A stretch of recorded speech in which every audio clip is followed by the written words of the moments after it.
Bharat Tiwari encounter मामला पहुंचा राष्ट्रपति सचिवालय, मुख्य सचिव को जांच के निर्देश, पुलिस कार्रवाई पर उठे सवाल। नमस्कार, आप देख रहे हैं सिटी पोस्ट लाइव और मैं हूं रवि।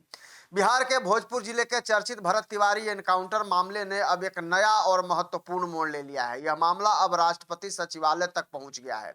सुप्रीम कोर्ट के वरिष्ठ अधिवक्ता संजीव कुमार सिंह द्वारा राष्ट्रपति को भेजी गई ईमेल शिकायत पर संज्ञान लेते हुए राष्ट्रपति सचिवालय ने बिहार सरकार को मामले की जांच कर आवश्यक कार्रवाई करने का निर्देश दिए हैं। इसके तहत बिहार के मुख्य सचिव को पूरे मामले की समीक्षा कर उचित कार्रवाई करने और शिकायत के संबंध में आवश्यक कदम उठाने को कहा गया है। दरअसल जानकारी के अनुसार वरिष्ठ अधिवक्ता संजीव कुमार सिंह ने 24 जून को राष्ट्रपति के नाम ईमेल के माध्यम से एक विस्तृत शिकायत भेजी थी। शिकायत में उन्होंने भरत तिवारी एनकाउंटर की निष्पक्ष और स्वतंत्र जांच कराने की मांग की थी। साथ ही एनकाउंटर में शामिल पुलिस अधिकारियों और जवानों की भूमिका की जांच कर दोषी पाए जाने वाले जो उनके खिलाफ कानूनी कार्रवाई करने की भी मांग की गई थी।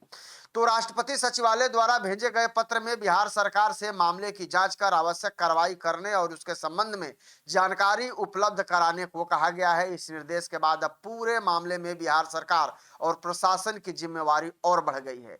याचिकाकर्ता अधिवक्ता संजीव कुमार सिंह का कहना है कि इस मामले में जिन पुलिस पदाधिकारियों या जिन अधिकारियों और कर्मियों के खिलाफ आरोप लगाए गए हैं उनकी भूमिका की निष्पक्ष जांच होनी चाहिए। उन्होंने मांग की है कि एनकाउंटर में शामिल अधिकारियों, जिनमें संबंधित अनुमंडल पुलिस पदाधिकारी यानी कि तत्कालीन एसडीपीओ, तत्कालीन थानाध्यक्ष और एसटीएफ के जवान शामिल हैं, उनके खिलाफ कानून के अनुसार कार्रवाई की जाए यदि जांच में उनकी जिम्मेवारी तय होती है। उन्होंने यह भी कहा है कि राष्ट्रपति सचिवालय से मिले निर्देश के बाद वह जल्द ही बिहार के मुख्य सचिव से मुलाकात कर पूरे मामले की प्रगति की जानकारी भी लेंगे। उनका यह भी कहना है कि उनका उद्देश्य केवल पीड़ित परिवार को न्याय दिलाना और निष्पक्ष जांच सुनिश्चित कराना है। गौरतलब है कि 17 जून को भोजपुर जिले के शाहपुर थाना क्षेत्र के बिलौटी गांव में हुई कथित पुलिस मुठभेड़ के दौरान भरत तिवारी की मौत हो गई थी। पुलिस का दावा है कि कार्रवाई आत्मरक्षा में की गई थी, जबकि मृतक के परिजनों ने आरोप लगाया है कि भरत तिवारी को सरेंडर करने के बाद गोली मारी गई थी और यही कारण है और इसी आरोप के आधार पर परिवार ने संबंधित पुलिस अधिकारियों के खिलाफ हत्या का मामला दर्ज कराया था।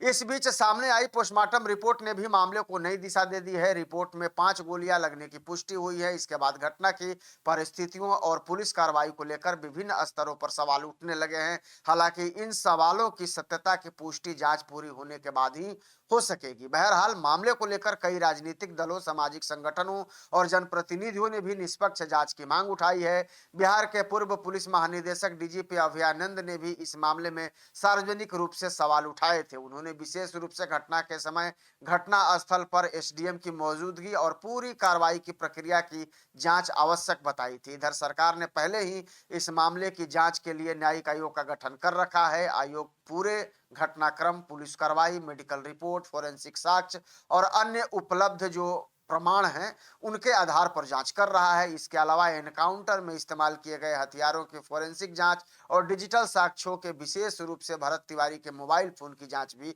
की जा रही है। अब राष्ट्रपति सचिवालय के हस्तक्षेप के बाद यह मामला और अधिक गंभीर हो गया है। मुख्य सचिव स्तर पर इसकी समीक्षा और आवश्यक कार्रवाई की प्रक्रिया शुरू होने की संभावना है।